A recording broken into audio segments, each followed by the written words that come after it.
Gente de YouTube, tenemos una serie que se llama La peor y la mejor participación de una selección en un mundial.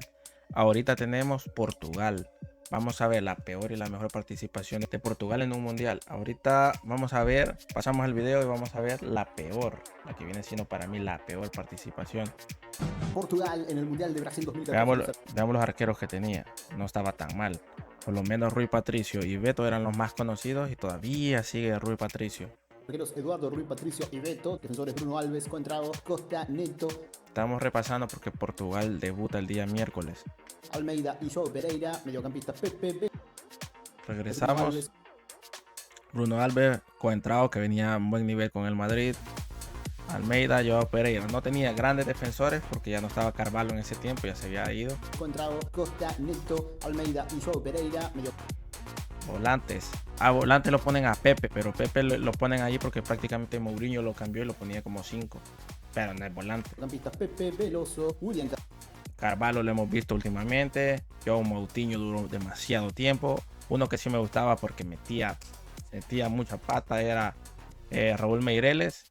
Nani, que me gustaba, pero nunca llegó a ser o acercársele al nivel de Cristiano. Carvalho, João Moutinho, Vieirinha, Rafa, Raúl Meireles. Ahí está Amorim, el que fue técnico del United. Nani y Rubén Amorim. Delanteros Cristiano Ronaldo, Hugo Almeida. Sí, solo era hasta Postiga era lo único mejorcito que le podía ayudar a Cristiano ahí. Esto fue en el 2014. Eder, Silvestre Varela y Elder Postiga, el conjunto de Paulo Bento. El debut de Portugal en el Mundial de Brasil 2014 era ante Alemania y Alemania lo iba a sorprender de gran manera. Primero Thomas Müller. Primer tiempo, no. Lo peor fue que el debut fue una gran goleada. Eso fue lo peor. Esta es la mejor participación de Portugal. Estaba de penal, ventaja para los alemanes. Mats Hummels estampaba el 2-0 en el minuto 32 de ese primer tiempo. Y antes de que termine esa primera etapa, aparecía otra vez Thomas Müller y estampaba el segundo gol de su cuenta personal, minuto 46. Ya en el complemento, Müller se iba a anotar con un hat-trick en el minuto 33 y por eso era victoria 4-0 de Alemania frente a Portugal en el estreno. Increíble la derrota de Portugal. Estaba hablando que Cristiano en esos años no estaba como respaldado de un gran equipo. Estaba Cristiano en su prime, pero no tenía un equipo decente para competir. Y aquí Alemania, que no tenía grandes figuras, tenía así como Götze, que venía surgiendo y todo.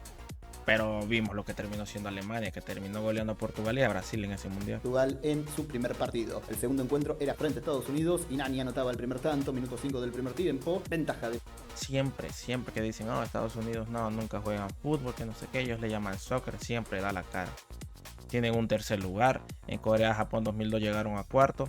Este mundial ya debutaron y pegaron una goleada.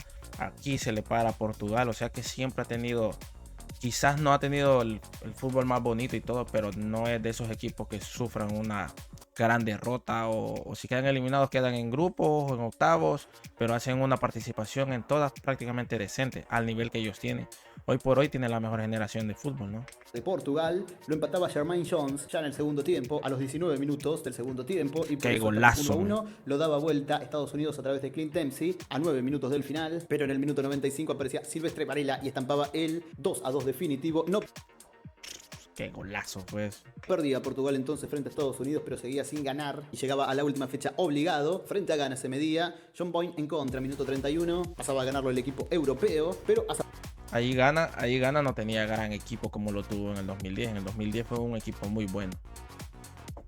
Samoa Gyan lo empataba a los 13 minutos del segundo tiempo. Necesitaba ganar y golear el conjunto portugués. Aparecía Cristiano Ronaldo a 10 del final y ponía el 2-1 definitivo. No le alcanzaba ya que la diferencia de gol del primer partido iba a ser decisiva. Primero Alemania entonces, 7 puntos. Segundo Estados Unidos, 4 unidades. Diferencia de 0. Tercero Portugal, 4 puntos. Portugal también 4 unidades, pero diferencia de menos 3. Por eso se queda. Allí ellos hicieron, en ese mundial hicieron 4 goles a favor y recibieron 7 en contra. Esto fue demasiado. Ahora vamos a pasar a la mejor participación de un mundial. Que para mí, bueno, no vamos a repasar jugadores porque prácticamente esto fue en 1966. 1966, antes de Cristiano hubo una gran figura. Que viene siendo Eusebio, la Pantera Negra, jugador de Benfica, un gran jugador de Benfica que ganó muchas Champions con el Benfica y prácticamente de la última Champions que ganaron no han vuelto a ganar algo el Benfica así grande. Y no vamos a repasar como tal, ¿no? Todo el equipo. Portugal en el Mundial de Inglaterra debutaba frente a Hungría. El primer tanto del partido era de José Augusto. Estamos hablando que en este Mundial, así como spoiler, adelantando rápido, quedó en tercer lugar. Obviamente mucha gente que va a decir, nada, el año de la Cuca, que no sé qué. Y al final no puedes hablar de eso porque si no tuviera los mundiales que tiene Portugal. Lo mismo pasa en el fútbol. Hablan del Madrid y dicen, no, que es el año de la Cuca, que la Champions, que no sé qué. Y aquí hablan del mundial, que no sé qué. O de Uruguay, que no, tiene los mundiales, pero porque no había muchos equipos, claro. Eran por participación. En 1930 solo 4 selecciones participaron en el mundial. 4 selecciones de Europa porque no quisieron hacer el viaje.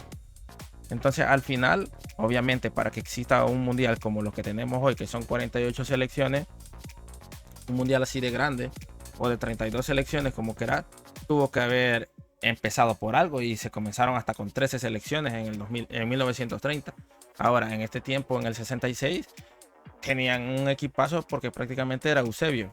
Justo minuto 2 del primer tiempo, la ventaja era del conjunto lusitano. Ferenc Bene empataba, minuto 15 del segundo tiempo, así con este remate. Pero 7 minutos después, José Augusto iba a marcar su segundo tanto en esta copa, en este partido. Minuto 22 y la ventaja era de Portugal una vez más. La confirmaba José Torres, minuto 90. 3-1 era la victoria de Portugal frente a Hungría. El segundo compromiso era ante Bulgaria. Iván Butsov en contra anotaba para los portugueses, minuto 17 del primer tiempo. La ventaja volvía a ser de Portugal. Eusebio marcaba su primer tanto en el minuto 38 de este primer tiempo, su primer tanto en este campeonato, así convertía entonces la Pantera de Mozambique. Y José Torres en el minuto 36 del segundo tiempo, otra vez ganaba Portugal, esta vez 3-0 frente a Bulgaria y estaba asegurándose su lugar en la siguiente ronda. Para el último partido de ese grupo debía jugar frente con Brasil, que Brasil también no era cualquier Brasil, ¿no? Ya Brasil se jugaba el todo por el todo para clasificar a los cuartos de final y Portugal arrancaba ganando minuto 15 con gol de Simón. Curioso que hay cosas que estaban en blanco y negro todavía. No, es así. Con ese ronquido que escuchan en mi perro. Este remate adelantaba a los portugueses. Eusebio volvía a marcar el minuto 27 del primer tiempo. 2-0 lo ganaba el conjunto portugués. Rildo descontaba a los 28. Era el tanto entonces del último bicampeón del mundo. Y Eusebio volvía a confirmar su gran partido frente a los brasileños. Anotaba el tercer gol de Portugal en el minuto 40 de ese primer tiempo. Portugal le ganaba 3-1 al bicampeón del mundo y lo dejaba afuera en primera ronda. Primero Portugal 6 puntos. Segundo. En primera ronda, en esos tiempos se jugaban en grupos. Un grupo, obviamente como lo conocemos de 4, porque ahí se habla grupo 1, 2 y 3, y de ahí pasaban a otros grupos. Prácticamente pasaban a 2 grupos. Y de 4 eran 8 selecciones, no se jugaban tanto como octavos de final. Pero sí le llamaban octavos de final, pero jugaban como por grupos, otras rondas. Hungría 4, Brasil eliminado 2, Bulgaria 0. En esta sí ya se pasaba a Corea del Norte, el equipo. A esta sí ya se pasaban a esos cuartos de final, porque no habían octavos todavía. Pero antes de esto se jugaban grupo A y B o 1, 2 como digas, y de allí sacaban los mejores 2 y se iban a otros grupos que eran de 4. Aquí ya comenzaban con cuartos de final, pero poco a poco fue cambiando hasta que comenzaron a agregar los octavos. A Italia y empezaba ganando Corea del Norte. Sorpresivamente, minuto 1 del primer tiempo, Seung Sin Pak anotaba el tanto para los coreanos. Minuto 22 y Dong Kong Lee era el que ponía el segundo tanto para el equipo asiático. 2-0 lo estaba ganando entonces Corea del Norte. Cabrón, que 25... está bien difícil encontrar imágenes así y obviamente no están en una gran calidad, ¿no? Para que anden pidiendo ahí HD.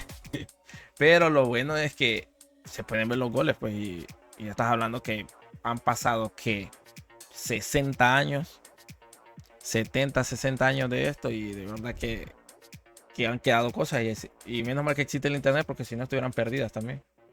Otra vez había gol de Corea del Norte. Seung Kook Chang anotaba. 3-0 le estaba ganando Corea del Norte a Portugal. 3-0 ganándole a Portugal. De manera inexplicable. Los coreanos se estaban metiendo en las semifinales, pero descontaba Eusebio, minuto 27 del primer tiempo. 3-1 para Portugal. Minuto 43, penal para Portugal. Lo pateaba Eusebio, no fallaba. Qué golazo. Iba a salir a dar vuelta a la historia, lo iba a conseguir. Primero aparecía Eusebio una vez más, su tercer tanto en este partido. Hat-trick de Eusebio en ese partido. Minuto 11 del complemento. Qué patada. Para los que dicen que no se jugaba fútbol. No, hombre, si eran carniceros. pero 3 minutos después había penal una vez más para Portugal y otra vez Eusebio lo cambiaba por gol. Minuto 14 y lo daba vuelta entonces Portugal. José Augusto confirmaba la victoria portuguesa en el minuto 35 del segundo tiempo y 5-3 lo ganaba Portugal frente a Corea del Norte, un partido de los más recordados de la historia de la Copa del Mundo con Eusebio como máxima figura. En semifinales el rival era el local Inglaterra. Portugal iba a empezar perdiendo porque Bobby Charlton anotaba en el minuto 30 del primer tiempo, ventaja de los ingleses, y el mismo hombre del Manchester United era el que conseguía el segundo tanto de Inglaterra en el minuto 35 del segundo tiempo. Abajo por eso colocado. lo ganaba el conjunto local. Eusebio de penal conseguía un gol más para su cuenta personal, era el 1-2. Inglaterra le ganaba a Portugal y Portugal quedaba fuera en semifinales. Debía jugar el tercer puesto Portugal frente a la Unión Soviética y Eusebio volvía a convertir. Minuto 12 de penal otra vez. La ventaja... Esto es lo más grande que ha hecho Portugal en un mundial. Pues estás hablando que ya lleva demasiados años y Cristiano no ha podido conseguirlo. Todo el mundo espera que que es el último baile de Cristiano y que tiene una selección grandísima porque tiene los mejores jugadores del mundo hoy por hoy, por lo menos iguale o gane el mundial, porque si no, no va a tener otra oportunidad. Lastimosamente Cristiano no está a este nivel. Ventaja de los portugueses. Edward Malofeyev era el que empataba para la Unión Soviética en el minuto 43. Se estaban yendo al tiempo extra, pero José Torres volvía a marcar, el gran ladero que tenía Eusebio en esta Copa del Mundo. Minuto 89 y 2-1 lo ganaba Portugal frente a la Unión Soviética. Se quedaba entonces el elenco lusitano con el tercer lugar en el Mundial de Inglaterra 1966. El goleador de esta Copa del Mundo fue Eusebio. El goleador fue Eusebio, marcó 9 goles y aparte de eso quedó Balón de Oro. Bueno, en ese tiempo bota de oro, pero fue la bota de oro del mundial. Se vio la Pantera de Mozambique, anotó 9 goles en total, 3 goles para José Augusto y 3 goles para José Torres, un gol para Simões. Portugal terminó tercero en el Mundial 1966, jugó 6 partidos, ganó 5, no empató, perdió 1, 17 goles a favor, 8 en contra, 9 de diferencia, 83,3% de rendimiento. Portugal en el Mundial de Inglaterra 1966. Bueno, un dato honorífico para el Mundial del 2006 es que ellos tenían a Deco, tenían a Carvalho, estaba Cristiano en sus inicios y el que los comandaba o el mejor jugador que tenía en ese tiempo Portugal era Figo. El problema es que se quedaron también en semifinales, llegaron a semifinales, quedaron en cuarto lugar, hicieron 7 goles a favor y 5 en contra. El problema fue que ellos prácticamente ganaron todos sus partidos en la fase de grupos, llegan a octavos, cuartos y caen en la semifinal. ¿Qué pasa? De que allí venía siendo de que ya Cristiano ya venía a un nivel, ya era una promesa y todo, pero ya jugaba a un gran nivel y venían de perder una final de la Euro, que la perdieron en el 2004. Entonces esa fue que después de Eusebio la gran figura fue Figo y tuvieron un equipo decente con Deco, con Cristiano, tenían a Carvalho, tenían un equipo y Figo, ¿no? Y tenían un equipo decente que no viene siendo lo que es ahora. Porque en el 2014, en el 2010 tenían unos 3-4 jugadores buenos. Pero en este mundial del 26 es la gran oportunidad porque tienen los mejores jugadores línea por línea. Y bueno, gente, este ha sido la mejor y la peor participación de Portugal en un mundial. Gente, si les gustó el contenido, denle un like, suscríbanse, síganme en las otras redes sociales. Y gracias, nos vemos en el otro video.